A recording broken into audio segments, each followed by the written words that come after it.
మనల్ని నడిపించిన దేవాది దేవుడికి కృతజ్ఞతలు తెలియజేసుకుంటున్నాను.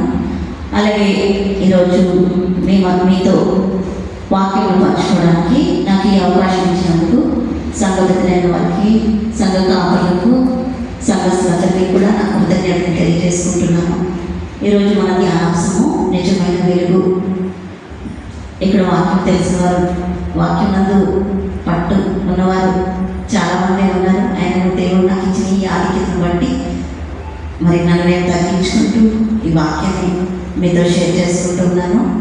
ఇందు నిమిత్తం దేవుడు మనకి సహాయం చేయగలగా చిన్న ప్రార్థనతో ఈ ధ్యానాన్ని ప్రారంభించుకున్నాము. దగ్గర మా తండ్రి, కృపగల యేసయ్యా, మీరు మాతో మాట్లాడడానికి ఇష్టపడుచున్నందుకే నీకు వందనాలు. నీ వాక్యము వెలుగైనది ప్రభా. నీ వాక్యం వెలుగులో నాయన మమ్మల్ని మేము పరిశీలించుకోవడానికి, నీకు సమీపంగా రావడానికి ఈ దినమందు నాయన నీవు ఏర్పాటు చేసినందుకు నీకు వందనాలు చెల్లించుకుంటున్నాను. నీ ఏర్పాట్లో ఉన్న బిడ్డలందరూ ఇక్కడ ఉన్నందుకే నీకు వందనాలు. ఇంకా వస్తున్న వారికి కూడా తోడుకొని రండి ప్రభా, మాతో మాట్లాడండి ప్రభా, మా హృదయాన్ని తెరవండి ప్రభా. నీ వాక్యం గ్రహించడానికి సహాయం చేయమని వేడుకుంటున్నాను తండ్రి. నాకు తోడుగా ఉండు ప్రభా, నన్ను బలపరచు ప్రభా. తండ్రి నాయన ఏమి మాట్లాడాలో ప్రభా నీవే నాయన నా నోరుని నింపమని వేడుకుంటూ ప్రార్థన చేస్తూ ఉన్నాను తండ్రి. నాయన నీ అభిషేకము నా మీద పంచినట్టుగా సహాయం చేయండి. ఇక్కడున్న ప్రతి ఒక్కరిని కూడా నీ ఆత్మతో సంధించమని వేడుకుంటున్నాను ప్రభా. సమస్తము నీకు అప్పగించుకుంటున్నాక నాయన నా సమయాన్ని, నాయన నా పరిస్థితులను సమస్తము నీకు అప్పగించుకుంటూ ప్రభు యేసుక్రీస్తునామమున వేడుకుంటూ ప్రార్థన చేస్తూ ఉన్నాం తండ్రి. ఆమేన్. Thank you. మరి దేవుడు ప్రేమ ఉన్నాడు, మనకందరికీ తెలుసు. దేవుడు ప్రేమ ఉన్నాడు.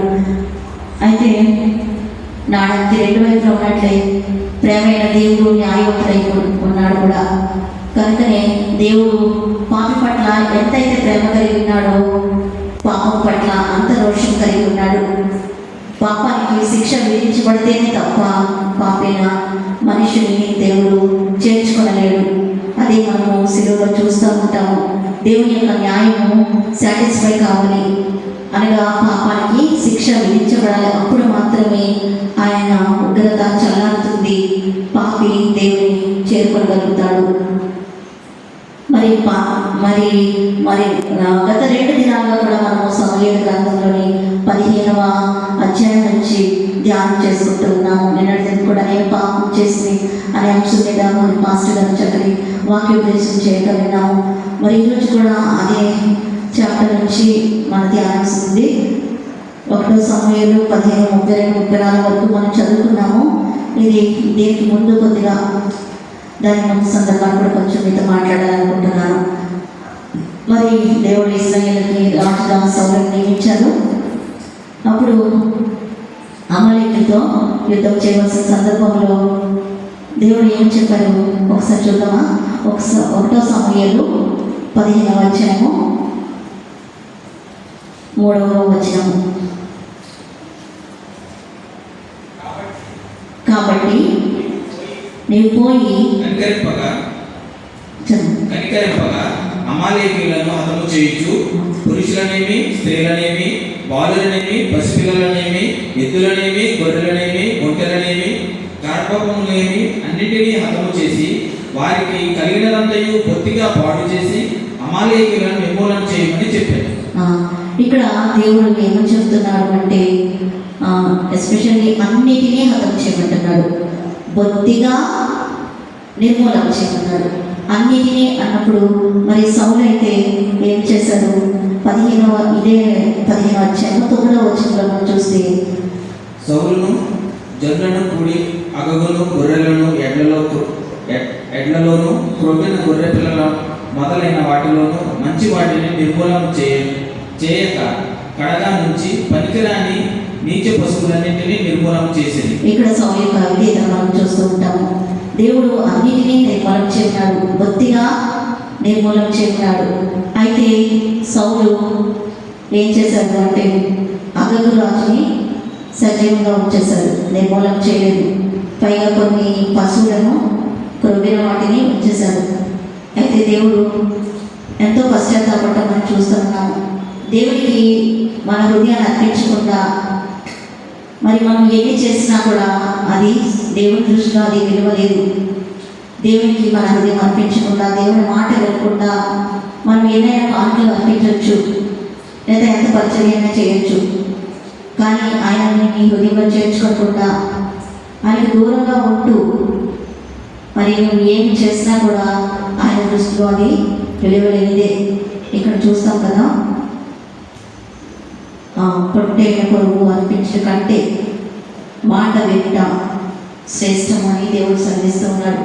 అయితే చివరికి మరి ఇప్పుడు ఈరోజు ధ్యానం చేస్తున్నాం, చదువుకున్నాం కదండి. సమూయేలు గ్రంథము 15వ అధ్యాయంలో 32 నుంచి 34 వరకు మనము చూసాం.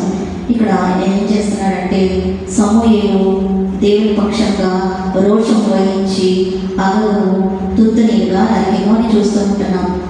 అదే మనకి క్రొత్త నిబంధనలో మనం చూస్తూ ఉంటాము. ప్రభువైన యేసుక్రీస్తు మరి సిలువలో పాపాన్ని పూర్తిగా సంహరించాడు, లేక నిర్మూలన చేశాడు, లేక పాపానికి తగిన వెల ఆయన చెల్లించేశాడు. పాపానికి పరిహారము మనకి ప్రభువైన యేసుక్రీస్తు మనకి దొరుకుతూ ఉంది. 2 కొరింథీ 5వ అధ్యాయము 21వ వచనం చూస్తే,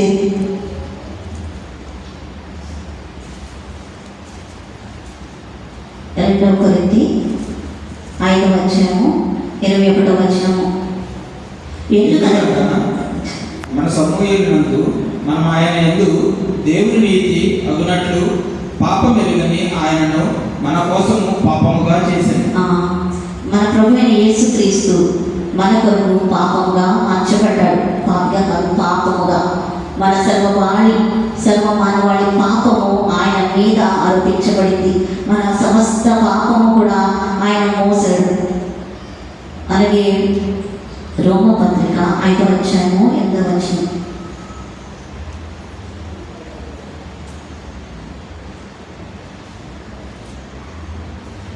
అయితే దేవుడు మన ఎడల తన ప్రేమను వెల్లడిపరుచుచున్నాడు. ఎట్లనగా మనం ఇంకనూ పాపులమై ఉండగానే క్రీస్తు మన కొరకు చనిపోయాడు. ఎంత గొప్ప ప్రేమ దేవుని ప్రేమ! మనం ఇంకనూ శత్రువులమై ఉండగా, మనం ఇంకనూ పాపులమై ఉండగానే ఆయన మన కొరకు ప్రాణం పెట్టేశాడు. ఎంత గొప్ప రక్షణ! మనము నిర్లక్ష్యం చేస్తే ఎలా తప్పించుకుంటాము? నిజంగా దేవుని చేర్చుకోవడం, దేవుని ఎదుగు రావడం అనేది ఎంతో గొప్ప భాగ్యము, ఎంత గొప్ప భాగ్యము. మరి అటువంటి భాగ్యాన్ని మనము తప్పించుకుంటే నిజంగా మనకంటే మరి ఇంకా ఏమైనా దురదృష్టవంతులు లేరంటారు కదా.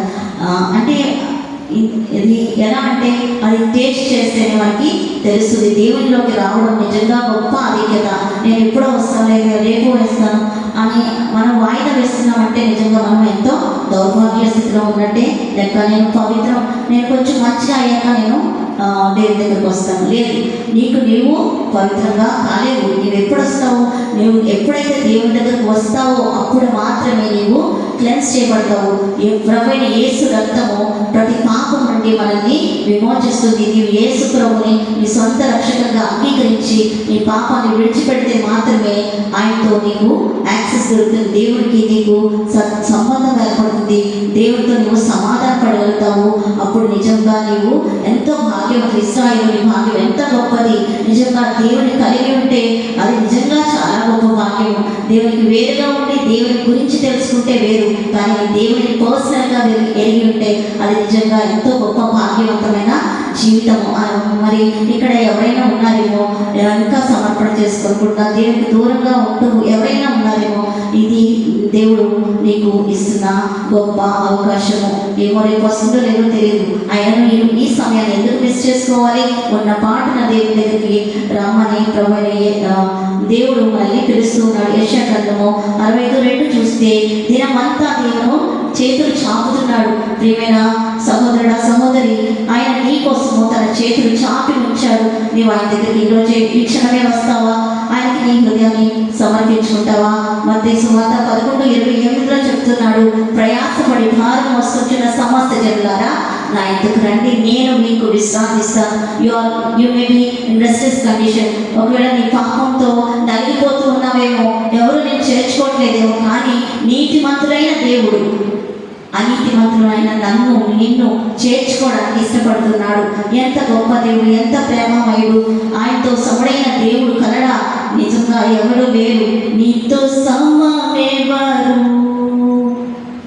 నీలా ప్రేమించేదెవరు, నీలా క్షమించేదెవరు? యేసయ్యా,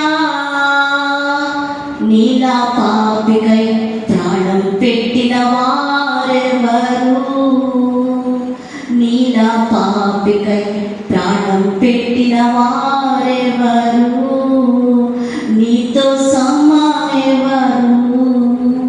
నేను వెదకకున్నా నాకు దొరికితివి, నే ప్రేమించకున్నా నన్ను ప్రేమించితివి. నిజంగా మనం ప్రేమించలేదు, మనం ఇంకా పాపంతోనే ఉన్నాము, శత్రువులమై ఉన్నాము. అలాంటి సమయంలో దేవుడు మనల్ని ప్రేమిస్తూ మన తట్టు ఆయన చేతులు చాపుతున్నాడు. దయచేసి మరి ఈ సమయంలో ఎవరైనా కనుక ఇంకా దేవుని ఎరగకుండా ఉంటే ఇది దేవుడు మీకు ఇస్తున్న గొప్ప అవకాశంగా భావించి ఆయన చేర్చుకోవాల్సింది మనం చేస్తూ ఉన్నాను. అలాగే మరి మరి మన ధ్యానం సంబంధించిన వెలుగు యోహాను సువార్త 1వ అధ్యాయము మనం చదువుకున్నాము. 1వ అధ్యాయము 1 నుంచి 9 వచనాలు చదువుకున్నాం కదా. ఇందులో 9వ వచనం ఒకసారి చూద్దామా? యోహాను సువార్త. నిజమైన వెలుగు ఉండెను, నిజమైన వెలుగు అది లోకమునకు వచ్చుచు ప్రతి మనిషిని వెలిగించుచున్నది. నిజమైన వెలుగు ఉండెను. నిజమైన వెలుగు ఎవరా? నిజమైన వెలుగు యోహాను సువార్త 8వ అధ్యాయము 12వ వచనం.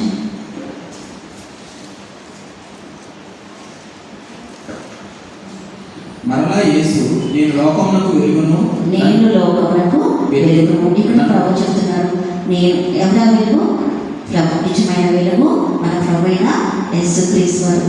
యోహాను సువార్త మత్తయి సువార్త 4:16 చూసినప్పుడు ఇక్కడ మన ప్రభు అయిన యేసు నజరేతు విడిచి జెబూలూను నఫ్తాలి అనే దేశంలో ప్రాంతంలో సముద్ర తీరమందలి కపెర్నహూమునకు వచ్చి కాపురపడ్డాను. జెబూలూను దేశంలో నఫ్తాలి దేశంలో యోర్దాను కావలున్న సముద్ర తీరమున అన్యజనులు నివసించు గలిలయు చీకటిలో కూర్చున్న ప్రజలను గొప్ప వెలుగు చూచిరి. మన ప్రదేశంలో మన ఛాయలను కూర్చున్న వారికి వెలుగు ఉదయించెను. మన ప్రభు అయిన యేసుక్రీస్తే ఆ నిజమైన వెలుగై ఉన్నాడు. ఈ నిజమైన వెలుగుని కలిగిన మనము మరి నిజంగా ఎంతో భాగ్యవంతులము. మరి ఈ నిజమైన వెలుగును ఎరగక అనేక మంది మరి దైవ దర్శనం కోసము లేదా వెలుగు కోసం వెలుగు చూడటానికి కొండ ఎక్కడము మనము వింటూ ఉన్నాము. ఆ వెలుగు, ఆ జ్యోతి కనిపించినప్పుడు అది దైవ దర్శనం అని వాళ్ళు భావిస్తూ ఉంటారు. కానీ అది నిజమైన వెలుగు కాదని మనం ఎరిగినాము. ఈ సత్యం ఎరిగిన మనము నిజంగా ఎంతో భాగ్యవంతులము. వెలుగు కలిగిన మనము దేవుడు మనకి ఇచ్చిన ఆధిక్యతలు ఏమిటి? కొన్ని పాయింట్స్ మీకు షేర్ చేస్తాను. మత్తయి సువార్త 5:14లో మీరు లోకమునకు వెలుగై ఉన్నారు అని దేవుడు సెలవిస్తూ ఉన్నాడు. అంటే వెలుగైన దేవుడు ఎప్పుడైతే మన హృదయంలో చేర్చుకుంటామో మనలో ఉన్న చీకటి పారద్రోలబడుతుంది, మనము వెలిగించబడుతున్నాం, మన ఆత్మదీపము వెలిగించబడుతూ ఉంది. కాగా ఎవడైనా క్రీస్తుని ఎడల వాడు నూతన సృష్టి, పాత్ర గతించిపోయి ఇదిగో సమస్తము నూతనమవుతున్నాయి. నీవు పాపం నుంచి విడుదల పొందుతున్నావు, నీవు నూతన సృష్టిగా మార్చబడుతున్నావు, నీ పాపము క్షమించబడుచున్నది. ఇంకనో మరి ఒకప్పుడు ప్రజగా ఉండగా ఇప్పుడు దేవుని ప్రజ అయితేనే. 1 పేతురు 2వ అధ్యాయము 10వ వచనం చూస్తే 1 పేతురు 2వ అధ్యాయము 10వ వచనం. ఒకప్పుడు ప్రజగా ఉండగా ఇప్పుడు దేవుని ప్రజ, ఒకప్పుడు ప్రజగా ఉండగా ఇప్పుడు దేవుని ప్రజ అయితిరి. దేవునికి స్తోత్రం. ఒకప్పుడు మనము లోకస్తులము లేదా పాపంలో ఉన్నాము, కానీ ఇప్పుడు ప్రజగా మార్చబడ్డాము. దేవుని సొత్తైన ప్రజలు అంటాడు. దేవుని యొక్క సొంతం అయిపోయాము ఇప్పుడు మనం. దేవుని మరి మనల్ని అమ్మ అని పిలిచేవాడు వేరు, మన బిడ్డలు మనల్ని అమ్మ అని పిలిస్తే వేరు కదా. అంతకుముందు కూడా మనం ఒకవేళ ప్రార్థన చేస్తుంది, కానీ ఇప్పుడు అయితే దేవుడు మనల్ని తన సొంత బిడ్డలుగా చూస్తూ ఉన్నాడు. మన ప్రార్థన ఎంతో కాన్ఫిడెంట్గా మనము దేవుని సమీపిస్తూ ఉంటాము. దేవుని యొక్క ప్రేమ మన పట్ల మరి తన బిడ్డల పట్ల మనం చూపించే ప్రేమ అంటే మన సొంత బిడ్డల పట్ల మనం చూపించే ప్రేమ ఎట్లా ఉంటుంది? బయట వాళ్ళు కూడా అమ్మ అని పిలవచ్చు, కానీ వారికి మన సొంత బిడ్డకి మనము డిఫరెన్స్ చూపిస్తాం కదా. మనవన్నీ కూడా మన బిడ్డలవే. అలాగే దేవుని కలిగి ఉన్నాము, దేవుని అన్నీ కూడా మనమై ఉన్నవి. ఇంకొకటి, మరణంలో నుండి జీవంలోకి దాటించబడుతున్నాము. యోహాను సువార్త 5:24. యోహాను సువార్త 5:24. నా మాట విని నన్ను పంపిన వాని యందు విశ్వాసం ఉంచువాడు నిత్య జీవము గలవాడు. వాడు తీర్పులోనికి రాక మరణంలో నుండి జీవంలోనికి దాటి మనము రెండవ మరణమైన నిత్య నరకాగ్ని నుండి దాటించబడ్డాము. ఇక మరణము మన మీద ఏమాత్రము అధికారం లేదు. మరణం ముళ్ళు క్రీస్తునందు విరిచివేయబడింది. మనం భౌతికంగా వాడిస్తామే తప్ప మరి నెక్స్ట్ మనము we will be promoted to heavenly places. So మన దేవుని నెక్స్ట్ మనకి నిత్య మరణము తప్పించబడింది. మరణం నుండి జీవములోకి దాటించబడ్డాము అని, తీర్పు నుండి దాటించబడ్డాము. నెక్స్ట్ రోమపత్రిక 5:9. రోమపత్రిక 5:9. కాబట్టి ఆయన రక్తం వల్ల ఇప్పుడు నీతిమంతులుగా తీర్చబడి మరింత నిశ్చయముగా ఆయన ద్వారా ఉగ్రత నుండి రక్షింపబడదు. మనము నీతిమంతులంగా తీర్చబడ్డాము. దేవుడు మనల్ని క్రీస్తునందు చూస్తున్నాడు. మనము నీతిమంతులంగా తీర్చబడ్డాము. ఆయన ఉగ్రత నుండి రక్షించబడి ఉన్నాము. నెక్స్ట్, పాపం యొక్క దాస్యం నుండి మనము విడుదల పొందుతున్నాం. రోమపత్రిక 6:14. మీరు కృపకే గాని ధర్మశాస్త్రములకు లోనైన వారు కారు కనుక పాపము మీ మీద ప్రభుత్వము చేయదు. పాపము మన మీద ప్రభుత్వము చేయదు. అలాగే 18:18. పాపము విమోచింపబడి నీతికి దాసులైతే ఇందుకు దేవునికి స్తోత్రము. దేవునికి స్తోత్రం. పాపము మన మీద ప్రభుత్వం చేయడానికి అవకాశము లేదు. మన ప్రభుత్వం మారింది. మనము దేవుని యొక్క ప్రభుత్వం కింద వచ్చాము కనుక ఇదివరకులాగా మనము పాపములకు దాస్యము కాము. ఆ దాస్యం నుండి మనం విడుదల పొందాము అని దేవుని వాక్యం సెలవిస్తుంది. మరి దేవుడు ఎన్ని ఆధిక్యతలు ఆయన కలిగి ఉండడం ద్వారా మనము కలిగి ఉన్నాము.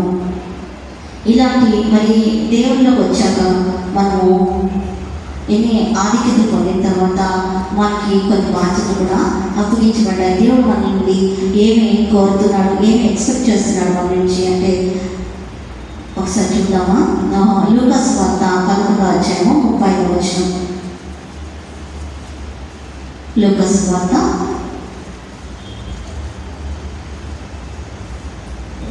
11:35.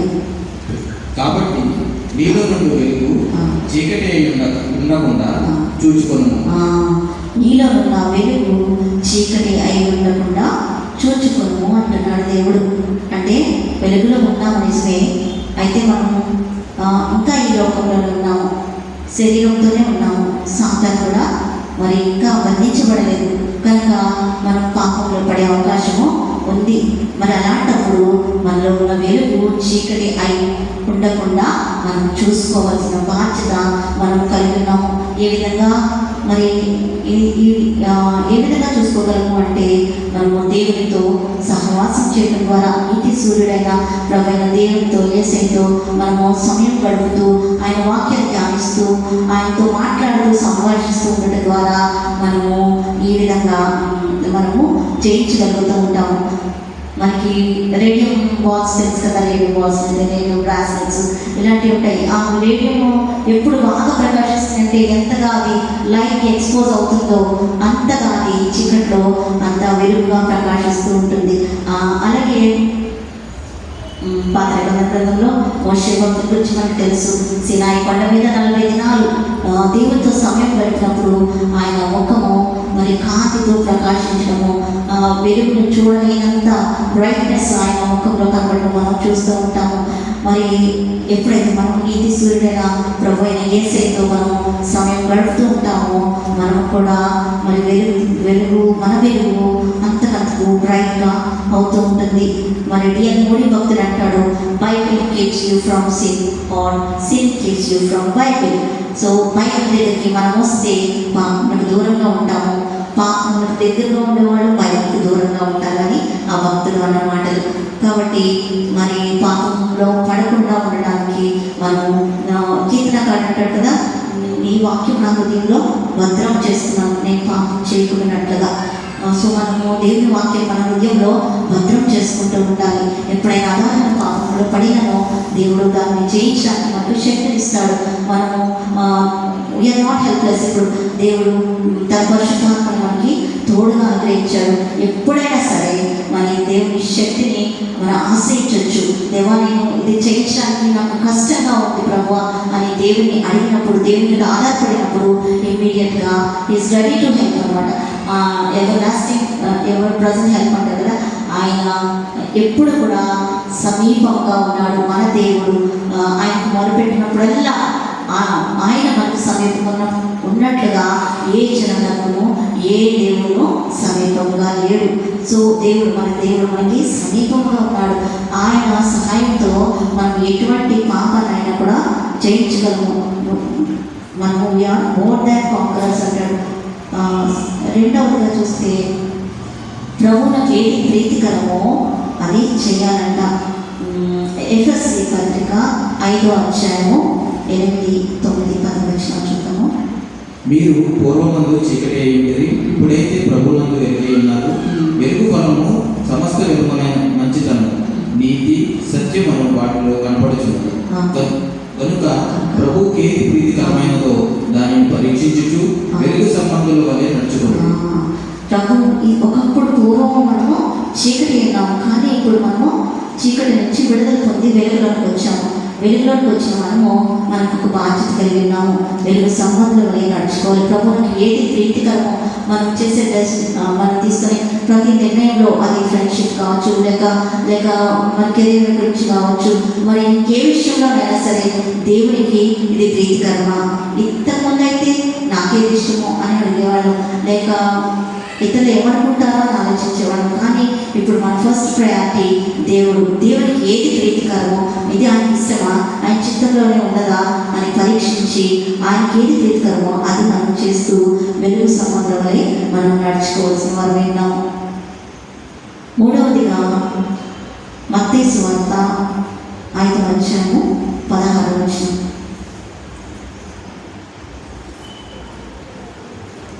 మనుషుల మీద సత్క్రియలను చూచి పరలోకమందున మీ తండ్రిని మహిమపరిచినట్లు వారి ఎదుట మీ వెలుగు ప్రకాశింపనీయుడి. మనుషులు మీ సత్క్రియలను చూచి పరలోకమందున మీ తండ్రిని మహిమపరిచినట్లు ఆయన ఎదుట మీ వెలుగు ప్రకాశింపనీయుడి అంటున్నారు. అంటే మనం ఎప్పుడైతే సత్క్రియలు చేస్తామో మన వెలుగు మరింతగా ప్రకాశవంతంగా ఉంటుంది అని ఈ వాక్యం భావం. ఆయన ఎట్టివాడి నాడో లోకంలో మనము అట్టివారమై ఉన్నాము. మనం సత్క్రియ చేసినప్పుడల్లా లోకం మనల్ని గమనిస్తూ ఉంటుంది. దాని ద్వారా దేవుడు మహిమపరచబడుతూ ఉంటాడు. We are the carriers of light. ఆయన వెలుగును మనం కలిగి ఉన్నాము. ఆయన యొక్క ప్రతినిధులుగా మనం ఈ లోకంలో ఉన్నాము.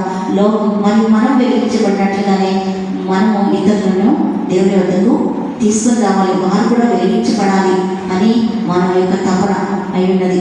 కావున మనము ఈ 3 పాయింట్లు మరొకసారి వినిపించాలనుకుంటున్నాను. నీలో నా వెలుగు చీకటి ఉండకుండా చూసుకోవాలి. రెండవదిగా ప్రభువుకి ఏది ప్రీతికరమో దాన్ని గమనించుకుంటూ వెలుగు సంబంధంలోనే నడుచుకోవాలి. మూడవదిగా సత్క్రియలు చేస్తూ ఉన్నప్పుడు మన వెలుగు లోకంలో మరింతగా ప్రకాశిస్తుంది. ఆ విధంగా చేయడానికి పరిశుద్ధాత్ముడు మనకు అందరికీ సహాయం చేయగలరు. ఆమేన్.